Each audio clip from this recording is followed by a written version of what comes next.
Hello and welcome to the video series about Roman noble families. Today's video is a bit different than other videos before, and this is about minor families that were not part of the traditional nobility of Rome. And what I'm doing here is that I'm examining the families and marriages of Cicero, Sulla and Octavianus and see what kind of things we can learn and see from these individuals' life that were not part of the traditional nobility, but instead were the kind of rising stars of the republic, and how that compares, how their family strategies compare with the high nobility families.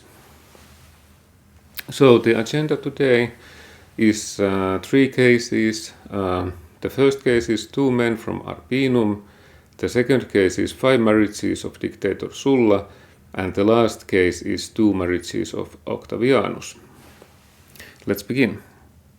The first case of 2 men from Arpinium is an interesting one, and I'll reveal here the family chart. And here you have actually 4 families that are interconnected with each other, and 2 of these are the main focus, that is the Marii and Tullius Cicerones. But I will start with 2 additional families that are connected with them and what we can see there. So they are families of Helvius and Gratidius. Let's go with Helvius first. The father Helvius had 2 daughters. The first Helvia married Gaius Vicelius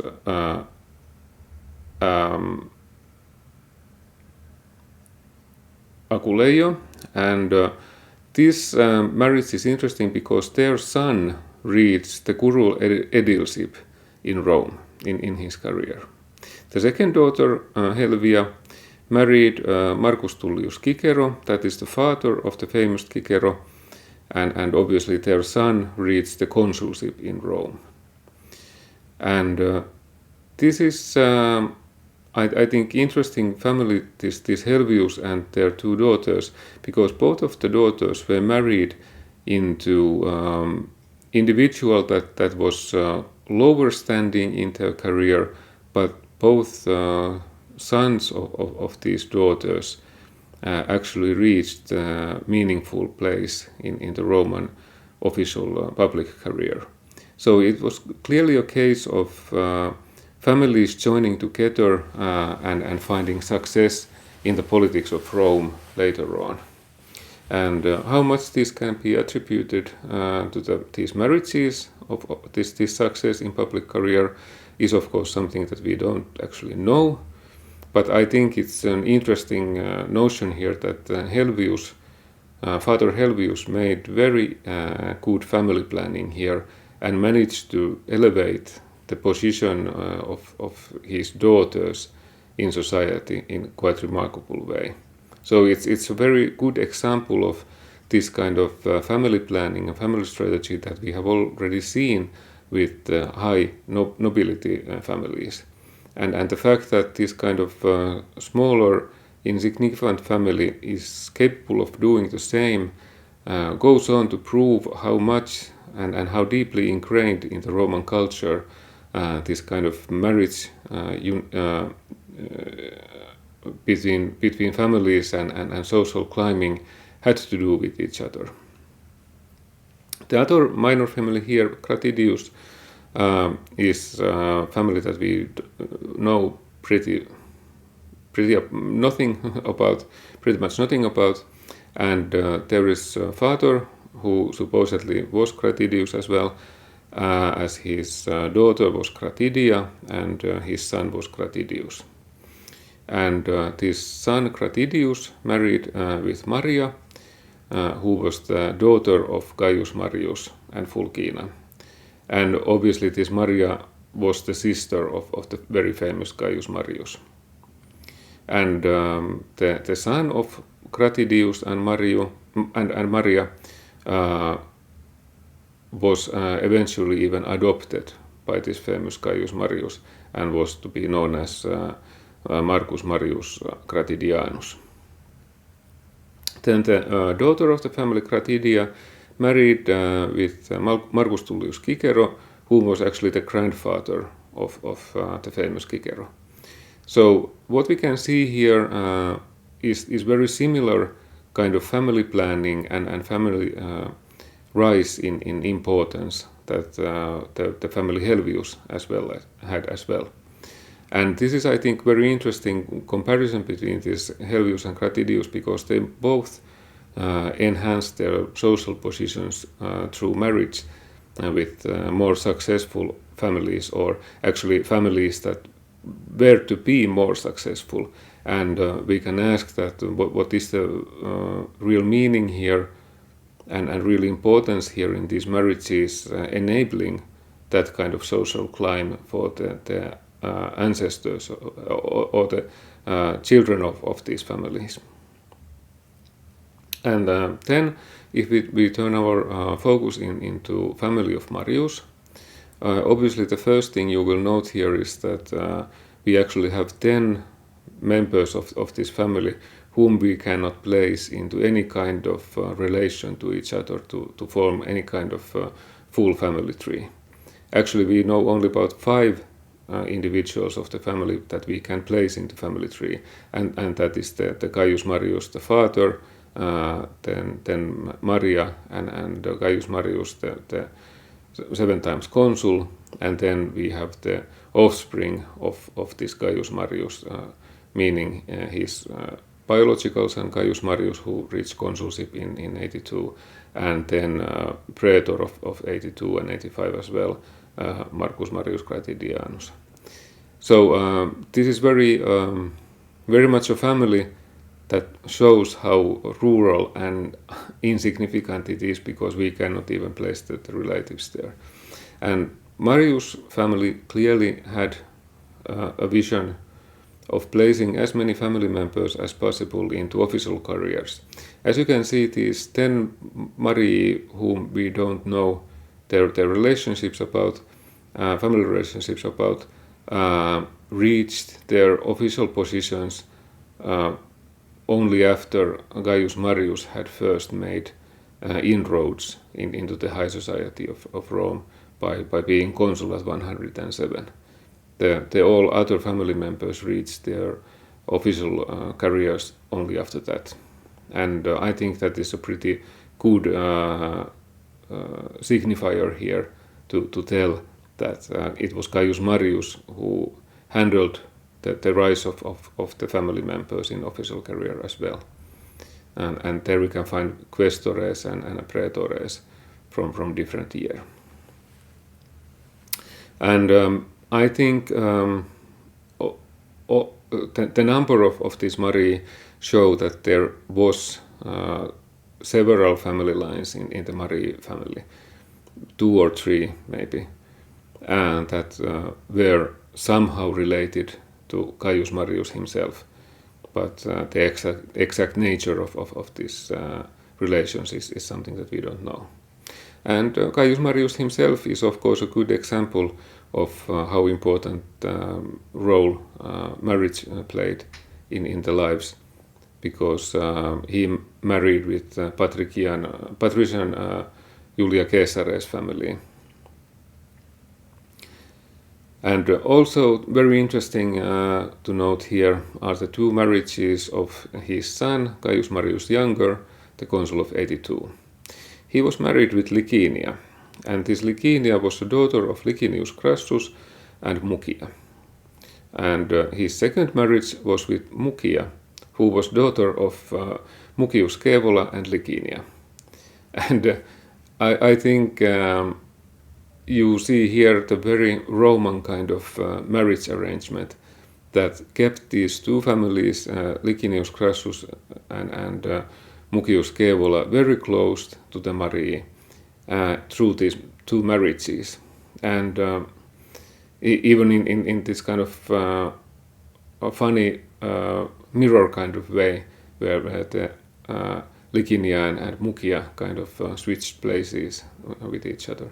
So I think this is also very much an example of how Romans wanted to build these and maintain these family connections between generations, and also to keep once established connection alive with another marriage that served similar kind of connection.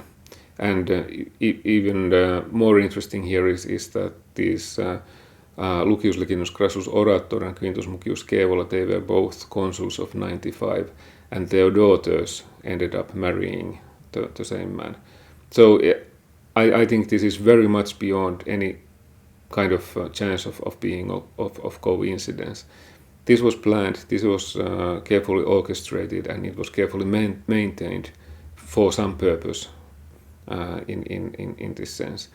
And such a family alliance would not make any sense at all unless it would be greatly beneficial for the both parties here involved. Because obviously, even if one party would like to maintain the relationship between families like this, the other party could very well choose something else if they were free to do so. And I think this shows that both family groups really wanted to keep this kind of connection alive here with marriages of younger Gaius Marius.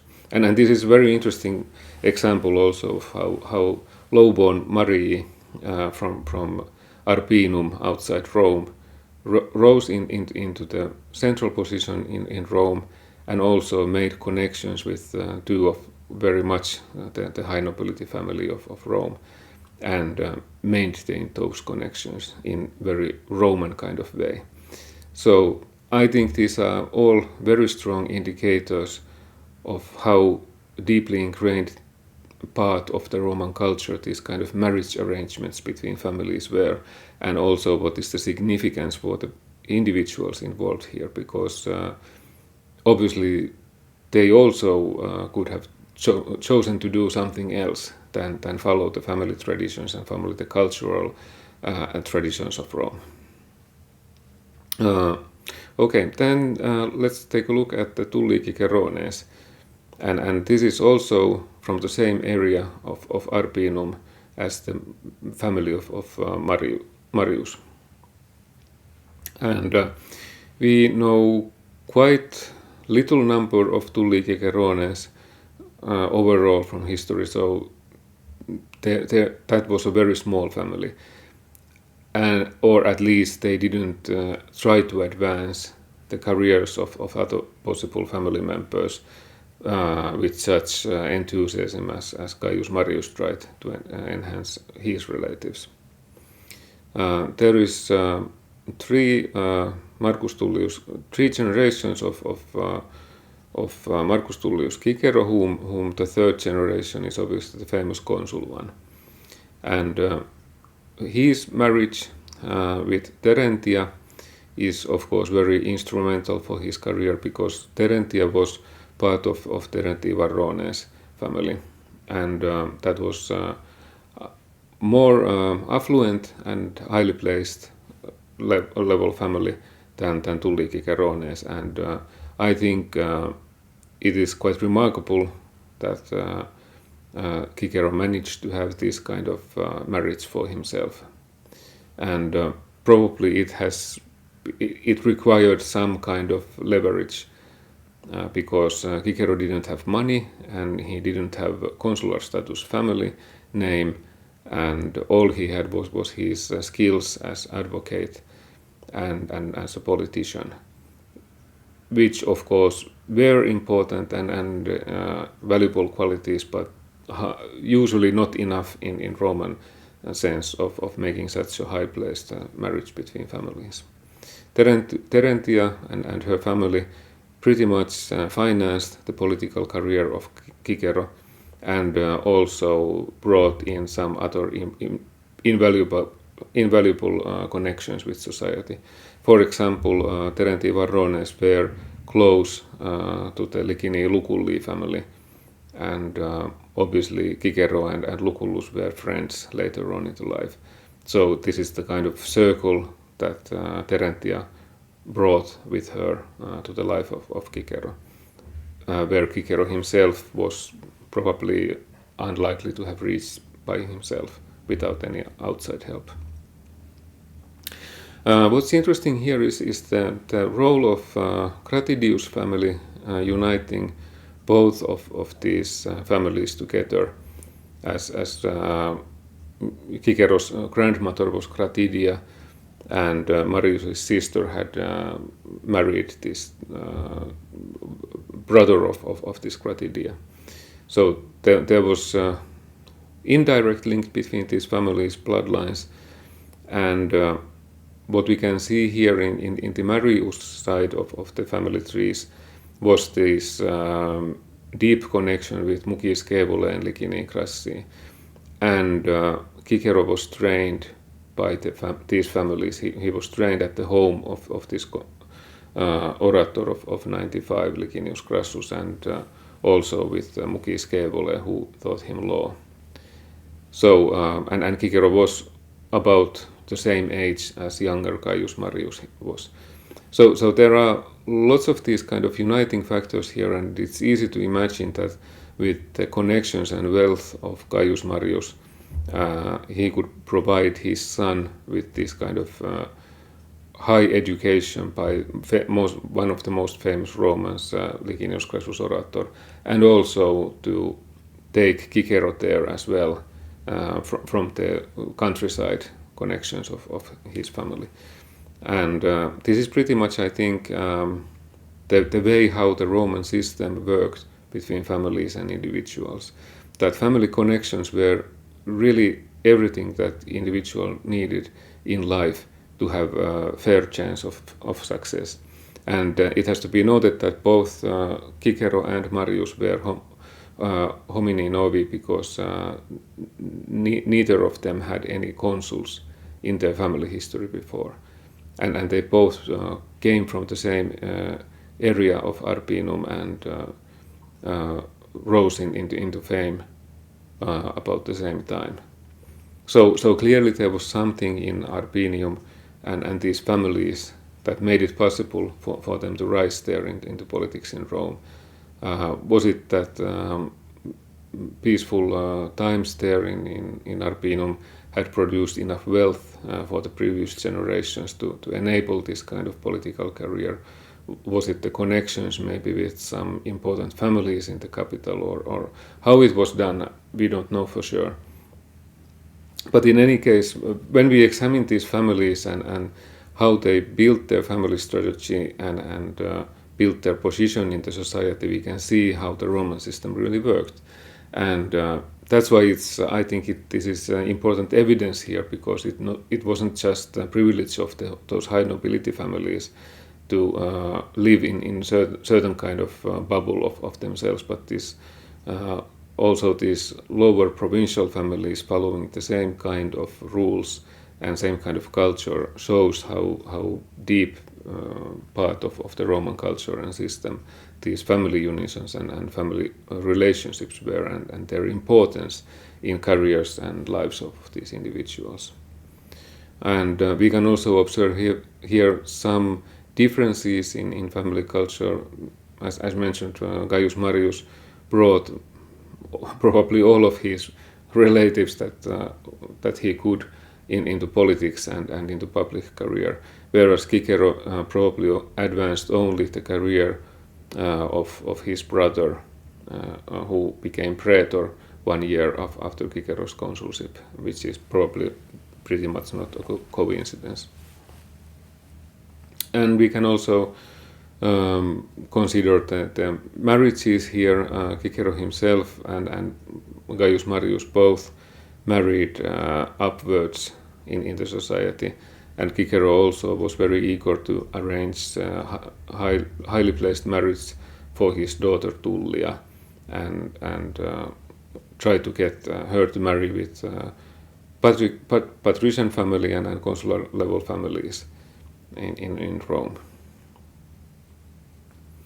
And of course the Gaius Marius Younger also marrying into plebeian nobility. So all in all, when we examine these provincial families, I think the pattern starts to emerge, where we can see the importance of the marriages and family planning for several generations. The second case here today is the 5 marriages of dictator Sulla, and this is pretty interesting one as well.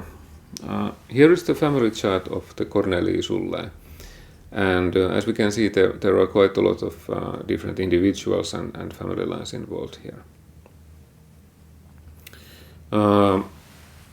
If we go deeper here and examine the life of Sulla, I think comparison between Marius and Sulla is always a fun one to make, because both of them are these kind of larger than life characters of the Roman history, and known not only being of exceptional people, but also being quite controversial in the Roman history as well. And for Sulla, it's difficult to put him into any existing mold in society that would have existed before him. He's quite unique character, as were Marius as well, and Marius is unprecedented 7 consulships. And of course, this makes them very interesting figures and characters in the Roman history, and they have been tickled our imagination for a couple of thousand years with very great success. And in many ways, I think Sulla was a kind of mirror image of Marius, because Marius was plebeian family from the countryside, and Sulla was a patrician family from the Rome itself. And Marius was born into rich and into rich and wealth, whereas Sulla came from very poor family. So they were pretty much like sun and moon compared to each other. And Sulla was also about 20 years younger than Marius, and I think all of these differences combined are starting to explain pretty well why they couldn't really stand each other and couldn't be in any perceivable scenario kind of close allies with each other. Let's get a bit deeper into the Cornelius Sulla family. We have some information about the ancestors of Sulla, but the picture is far from complete. And what we know was that the first Cornelius Sulla was Publius Cornelius Rufinus Sulla, who was Flamen Dialis, that is the priest of Jupiter, at 250 at the time of the First Punic War. And it's possible that this Rufinus Sulla was a son of Publius Cornelius Rufinus, who was consul at 290 and 297. But this is not sure. It's possibility. What's interesting is that Rufinus here means red-haired, that and the family of Sulla in general was known for their red hair. So it might be a clue here. The name Sulla itself is a diminutive from Sura, and Sura means calf.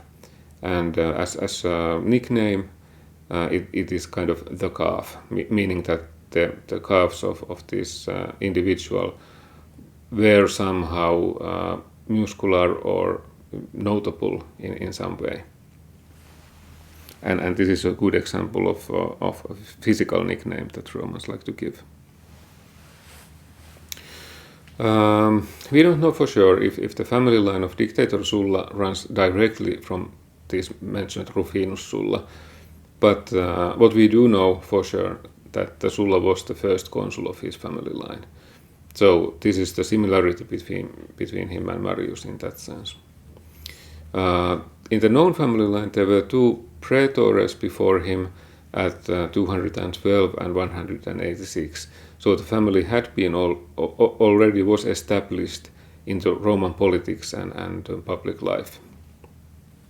We also have information that there was existing this person of Servius Cornelius Sulla, who was praetor in 175, but we don't know if he was anyhow related to family line of dictator Sulla. Maybe there had been a couple of brothers at some point. We don't know. The first name Servus is maybe a key here. We don't have information about the career of the father of the Sulla, but there is a possibility that he might have been praetor as well at some point. At least he was coming from a family line that it was to be expected. The stepmother of Sulla was very wealthy, but we don't know her name. And what we know is that Sulla also had a sister, Cornelia, who married Nonius, and we don't know anything else about them either. So there is pretty much what we don't know about life and family of Sulla. What is certain is that there were one or two, at least, other family lines of Cornelius Sullae. For example, the consul of 65 was Publius Cornelius Sulla, and in his line there was also two senators included from the year of 63. But how they were related, or were they closely or more distantly related to dictator Sulla, we don't know. I think a good guess is that these might have been descendants of the praetor of 175, based on first name. But in any case, be there one or two other family lines as well, neither of them were important ones in the grand scheme of Roman politics and society. The family was small and insignificant, really.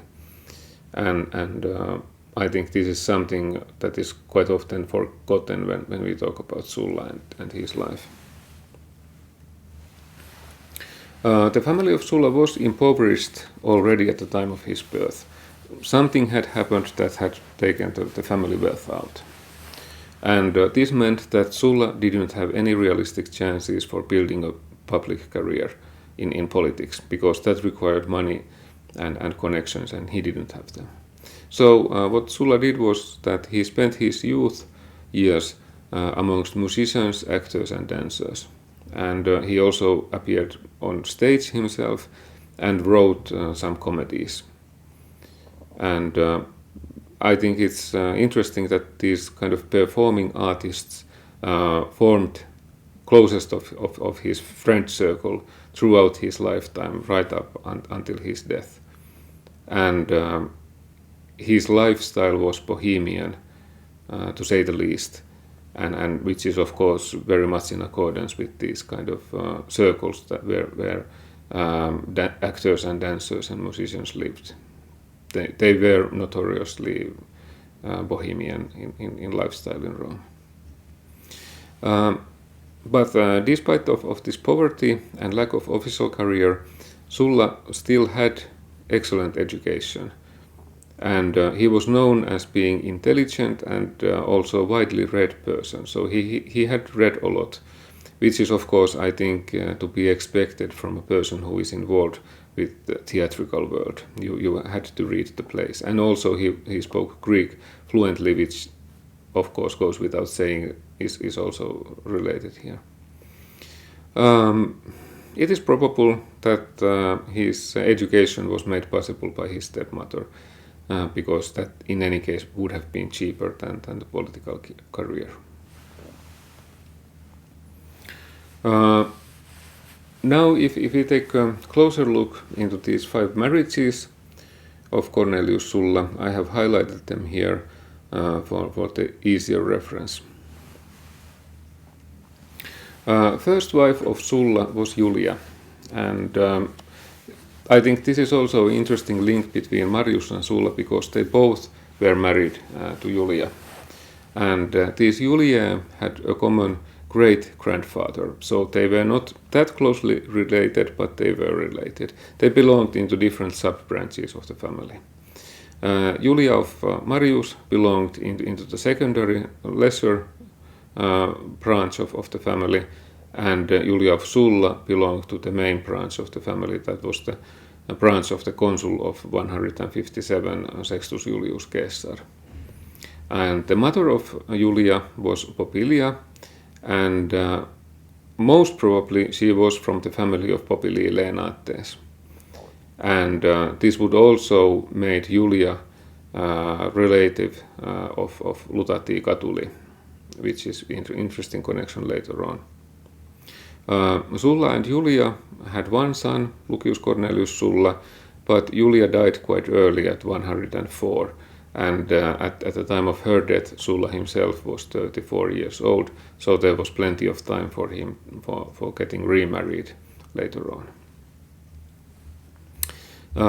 And during the first marriages of Sulla, he also had a relationship with famous Hetaira, whom we know only as with the name of Nicopolis. And this Nicopolis was older woman, and we don't know how much, but probably considerably older than Sulla himself. And testaments of Nicopolis and Sulla's stepmother gave Sulla wealth and money enough for that he could start his public career at around the age of 30. Sulla was elected as quaestor at 107, and he was ordered to assist Marius at Jugurthine War. And Marius was, I think it's fair to say that Marius took the command of the Jugurthine War for himself. And when Sulla was elected in these same elections as Marius was elected as consul, Sulla was elected as quaestor, sorry. And quaestores were minor officials that were usually ordered to assist senior officials, and like this in this case consul who was going to war in Africa. And this was the beginning of their official relationships. And I think it's important to note here that for Romans it was a special kind of relationship that quaestor and his magistrate had. And it was usually a longer relationship than the actual official year that they were in office. And these tended to last many years and decades even. And it was expected that this kind of pairing that would happen here would last throughout their careers in public life later on as well. So this is also one example of that kind of personal, special relationship that Romans like to nurture in every possible way, really, to enable the building of networks of influence and kind of complex safety nets and enables for the career later on. And when we consider the earlier years of Sulla, the first 30 years of his life, there is absolutely nothing at all there that would point into direction of military training or military skills.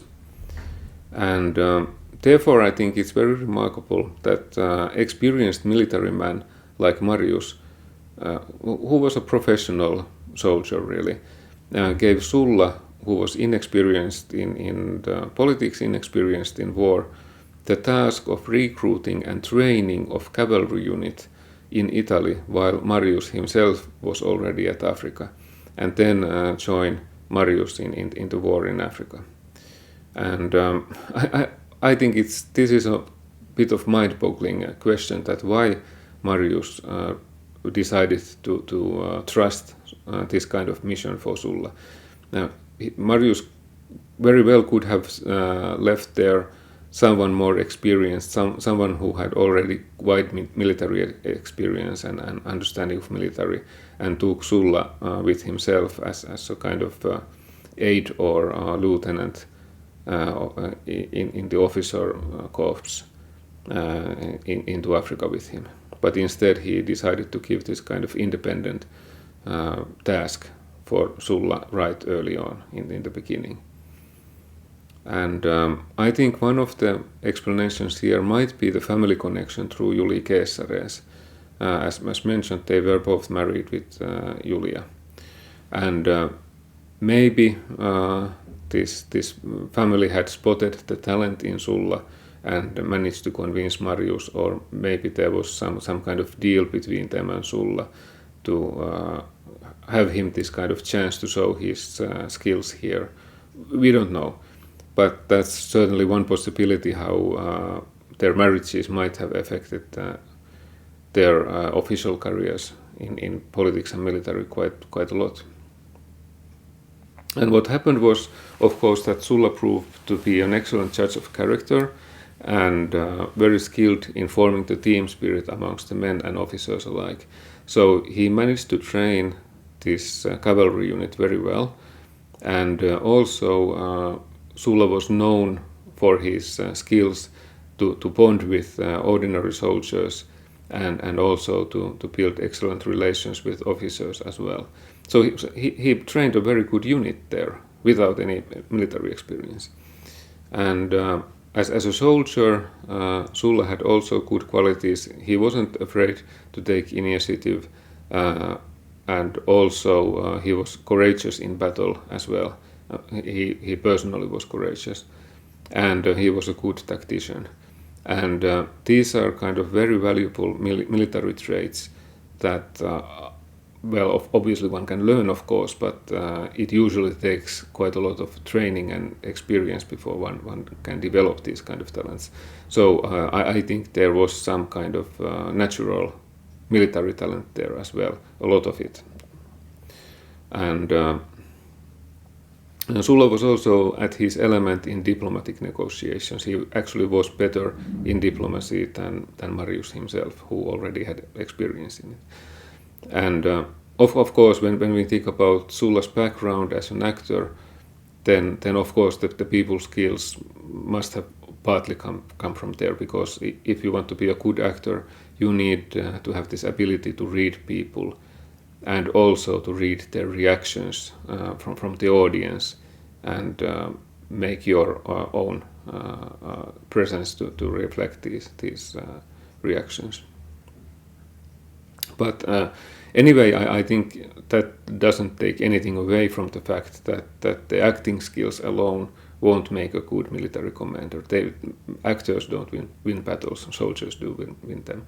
And I think there was a real talent for military and war in Sulla as well. Jugurthan War, of course, ended in the Roman victory finally, and Sulla played a key role in this victory alongside Marius. And Senate, who hated Marius really because of the way how Marius got the command for himself, wanted to give Sulla more credit from the victory, and this created tension between Marius and Sulla that lasted at the end of their lives really. Nevertheless, after returning from Africa, Marius was immediately ordered to take command at the north of Italy, where Romans had suffered this massive defeat and the loss of whole army, as you might remember from earlier video of Battle of Arausium. And Sulla followed Marius at 104 there as his sub-commander, and he was successful in his duties as lieutenant of Marius. Marius, however, didn't want to let Sulla to advance further in his career, and Sulla requested to be transferred to the army of the other consul, Quintus Lutatius Catulus, who was somehow probably relative of his wife Julia. And this happened at the year 104, which is the year when Julia also died. After Marius had won the Gauls in his sector of the front line, he moved to help Catulus that had a smaller army there, and together they won the enemy overall and got also a triumph for it. Sulla had a special task, and he was in charge of the supply of the both of army of Catulus and army of Marius there. So he was also a key player in this victory as well, but more in the background. During these years, Sulla married his second wife and third wife, and we know very little about these two marriages. The second wife of Sulla was Aelia, and we don't know anything about her family. It is possible that she was related to the consul of 172, Publius Aelius Ligus. And this Ligus had as his consular colleague Marcus Popilius Lenas. And if this connection between Aelia and Aelius Ligus is true one, then Sulla would have found his second wife through the family contacts of the mother of his first wife. So it's not that impossible when thinks about it, because after the death of Julia, it is quite natural that Julia's mother and relatives of Julia's mother would know about that and would be ready to arrange a new marriage in case Sulla himself would be interested. So I think it's a pretty good chance that this is the way how Sulla and Aelia came together. When Sulla and Aelia married is unclear, but perhaps this happened at 101 when Sulla returned from the Cimbrian War. How the marriage between them ended is not clear. What we do know was that he married for the third time with Cloelia at some point, and divorced Cloelia at 88 on the grounds of sterility, so they didn't have any children. And all of this means that this period between Cimbrian War and Sulla's first consulship, roughly the years 101 to 88, is something that we don't know pretty much anything about at all of his family life. However, when he was elected consul for the first time at 88, he saw that his daughter Julia Cornelia was married to the son of his consular colleague Quintus Pompeius Rufus. And of course, this is the classical Roman political marriage between consular colleagues and their families.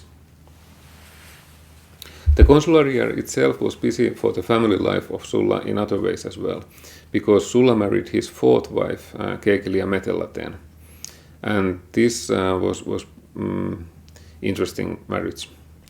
Caecilia was daughter of consul of 119, that is Lucius Caecilius Metellus Delmaticus, and Caecilia had been married earlier with Princeps Senatus Marcus Aemilius Scaurus, and when Scaurus died, Sulla married his widow, and in this way took a giant leap forward in his social status. Scaurus had been 25 years older than Sulla, and roughly of the same age as Delmaticus, the father of the bride. So it is possible that Caecilia was about the same age as Sulla, or at least their age difference wasn't that great. And as a result of this marriage, Sulla became responsible also for his new stepdaughter Aemilia Scaura, and Sulla ordered her to divorce from her husband and to marry Gnaeus Pompeius Magnus, who was one of the rising star in the Sullan service during the war. And this is also an example how Sulla wanted to build these interfamily connections with Pompeii. His daughter had married into the other branch of the Pompeii, and now his stepdaughter would marry Gnaeus Pompeius Magnus himself.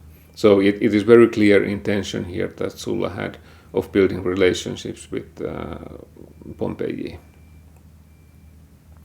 In any case, Sulla won the civil war against Marius, and at the year 82, Sulla was appointed as dictator with task to rearrange the state, to rewrite the constitution, so to speak. And he made numerous changes to Roman system, and many of those changes were like ideas of Livius Drusus the Younger, whom we have also met before. And many of these changes and innovations of Sulla were aimed against preventing people like Marius, Cinna, and Sulla himself ever again to gain the power in the way they had done before. So I think Sulla had very clear vision about the social vision about the structure of Rome, what he wanted.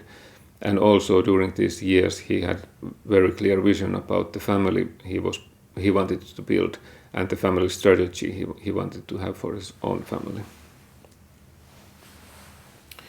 During these later years of retirement, Sulla retired after his dictatorship and decided that it was time for him to go, and he didn't want to become a dictator for life, or he didn't want to have any kind of regal ambitions himself.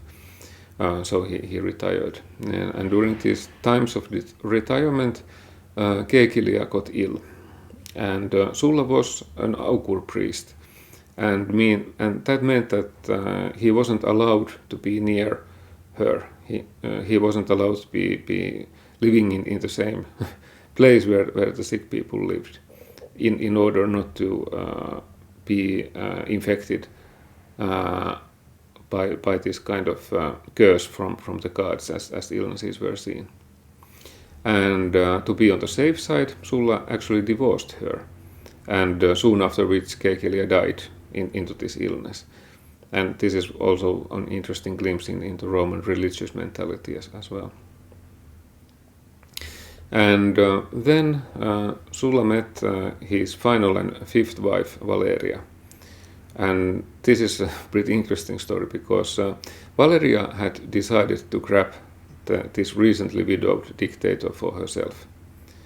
And what she did was that she arranged herself to be near Sulla at some arena fight that Sulla was watching.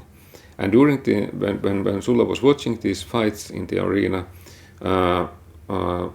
Sulla felt touch on his back, and Sulla turned to see who had touched him and why. And Valeria was there, standing there behind him, and said that Sulla didn't need to worry for his safety, as Valeria only wanted to touch him in hope that some of the famous luck of Sulla would transfer to her in that way, which is the Roman belief that if you touch something that is lucky, be it person or lucky charm, then that luck transfers into yourself as well. Which is a pretty interesting way of making an acquaintance. Shortly after this, the marriage was agreed. And I think this is a very interesting one, because marriage was not anyhow necessarily dependent on the initiative of man in Rome.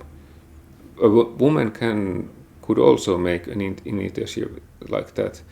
And I think in this case, Sulla also appreciated this kind of forwardness, considering his own mentality and persona. This Valeria was daughter of Marcus Valerius Messalla, who was from the old consular level family. And mother of Valeria was Hortensia. And this Hortensia was a sister of the famous speaker Quintus Hortensius Hortalus, who in his turn was married with Lutatia. And this Lutatia was daughter of Lutatius Catulus, the same one with whom Sulla had been serving at the Cimbrian War. So I think this also shows and it illustrates very well how these kind of connections were made and how people were aware that there was a potential marriage connection existing in the society, because Valeria already had connections with the same Lutati Catuli family as Sulla had lifelong connections with, and probably through his first wife Julia. So I think this is overall very interesting kind of image what we have here from the marriages of Sulla. And when we think about this life of Sulla as overall and his marriages, we can say that these marriages were clearly part of the career of Sulla as well. They are inseparable from the politics and military matters. Marriage with Julia was possible because Sulla himself came from the patrician family. And Julia brought important contacts to Sulla to help his career, even with Marius in the beginning. And the lifelong contact with Luthati Catulli was probably result of this marriage with Julia. And the marriage of his daughter to a relative of Pompeius, and later marrying his stepdaughter to Pompeius Magnus himself, also shows how Sulla's family planning and importance of the marriages in the politics in general. And Sulla's marriage with Caecilia Metella was, of course, the kind of high price for Sulla. And because as the widow of Scaurus, she had a special status, and she also belonged into Caecilia Metelli, who already were positively disposed towards Sulla, because they were against Marius. So all of these family relations and the fact that how Marius had insulted the Caecilia Metelli, refusing their friendship and abusing it, that the family connections in grabbing the command for himself in Africa, and all of this comes together in the lives of Sulla and these marriages. And I think these very much underline the fact how interconnected all of these aspects were in the Roman culture and the lives of these individuals. And also, these marriages of Sulla in general speak about the role of women in the Roman society and politics as well. And it's a kind of wonderful mirror for understanding the role and power of women in Rome. And his political career started with testament and money from stepmother and mistress. His first command was perhaps a result of family contacts of Julia. Caecilia was the top prize of career-wise, and Valeria seduced him with aim to marry him, the most powerful man in Rome. And if Romans would be this kind of strict patriarch society that didn't allow any freedom for women, then Valeria couldn't have made this targeting and goal of seducing the most powerful man in Rome, for sure. And also, when we contrast these events from the life of Sulla with the life of other famous Romans and generals of that time, Lucullus got his most important command in the East through an affair with Hetaira as well. And Pompeius Magnus climbed into society through marriages one by one, and Caesar was saved by his female relatives, his life was saved. And even Marius had a special connection with Martha. So actually, when we consider the lives of these great generals of Rome and military commanders, we have quite interesting image forming in which the women were very much equally important actors in the social scene as men. And this is a quite different story than it was what is most commonly connected to all of these famous military men. And I think this really shows how much we should pay much more attention to the role of the family planning and families and family strategies and role of the women in the Roman society as well. Let's then take a look at the last case, the two marriages of Octavianus. And this is kind of short one. I will not go through the complex family history of Octavianus, which is very well known and very well documented in other places. But instead, I want to focus in the marriages of Octavianus and marriages of the sons of Pompeius Magnus. And if we start from the Pompeius side of the affair, Pompeius Magnus was married with Mucia Tertia, and they had two sons, Gnaeus Pompeius and Sextus Pompeius Magnus Pius. Elder of the sons, Gnaeus Pompeius, was married with Claudia, and this Claudia was daughter of consul of 53, Appius Claudius Pulcher. The younger son of Pompeius, that is Sextus Pompeius Magnus Pius, was married with Scribonia, and this Scribonia was daughter of Lucius Scribonius Lipo, consul of 34 and Sulpicia. And now if we take a look at the Octavianus, he was married with Claudia, and this Claudia was daughter of Publius Claudius Pulcher, that is Claudius, and Fulvia Flacca Pampala. And both Claudius and Appius Claudius Pulcher, consul of 54, were sons of Appius Claudius Pulcher, consul of 79. So both of these Claudiae were granddaughters of the consul of 79, Appius Claudius Pulcher. And then Octavianus was also married with Scribonia, and this Scribonia was daughter of Lucius Scribonius Lipo, praetor of year 80, and that is an aunt of the Scribonia that married Sextus Pompeius Magnus Pius. And I think this is pretty interesting family arrangement as well, because what evidently we are witnessing here is that Octavianus copied the marriages of the sons of Gnaeus Pompeius Magnus.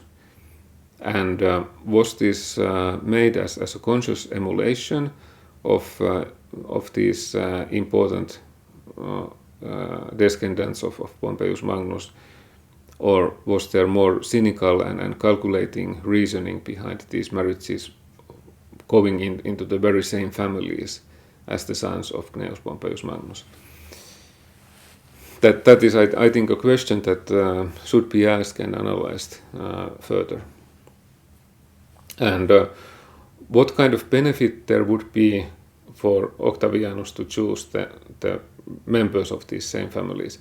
And could we see that this was just a weird coincidence? I don't think that this really could have been any kind of coincidence here, because the timing of the marriages and the placement of those family lines in relation to each other, this is the typical Roman marriage arrangement as well, what we are witnessing here. And Octavianus had some sort of very good reason to marry into those same families. Does one need special reason to marry into family of Appius Claudius Pulcher?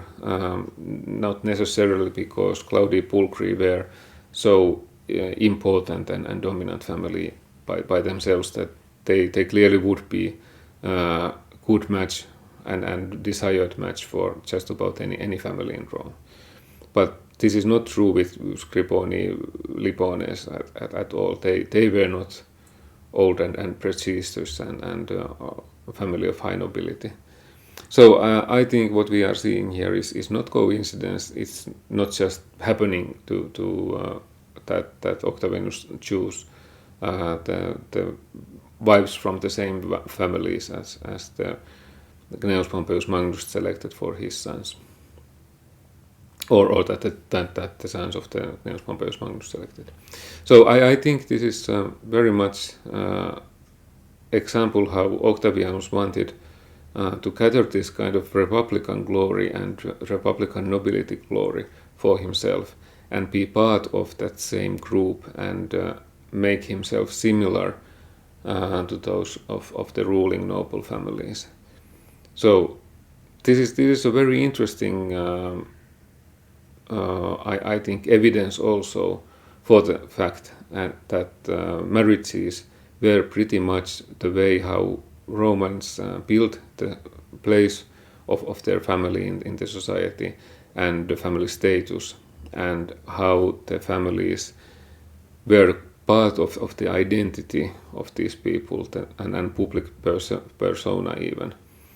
So I think these two marriages of Octavianus show very much about the same phenomenon that I have already discussed here earlier with the marriages of Cornelius Sulla, and as well as the marriages of Tullius Cicerones and Marius families. And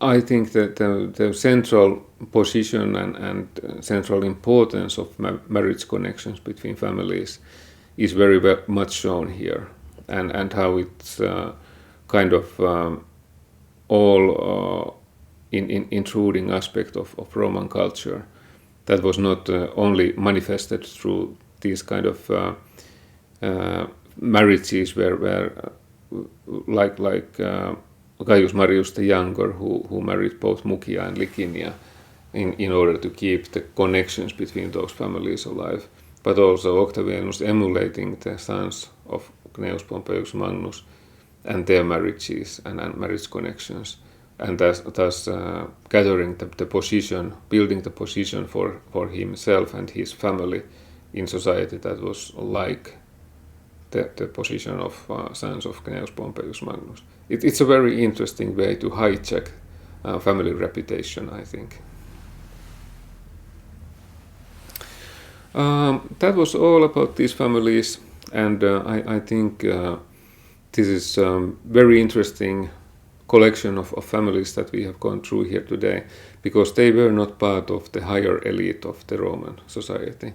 They were not traditional noble families of the Republic. Instead, they were families that rose into fame at quite later stage of the Republic, and show how these smaller families, even from the countryside, used the very same kind of methods as the high society families from Rome used in building their family position.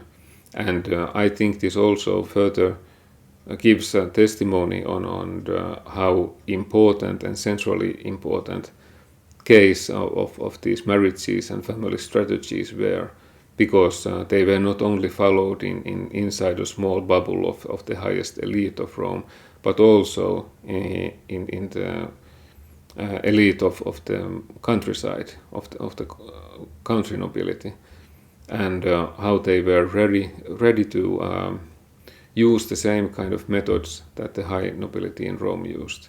So it's a very interesting image here what we can gain by examining these lower families as well, added to the high nobility. That was all this time, and I say thank you.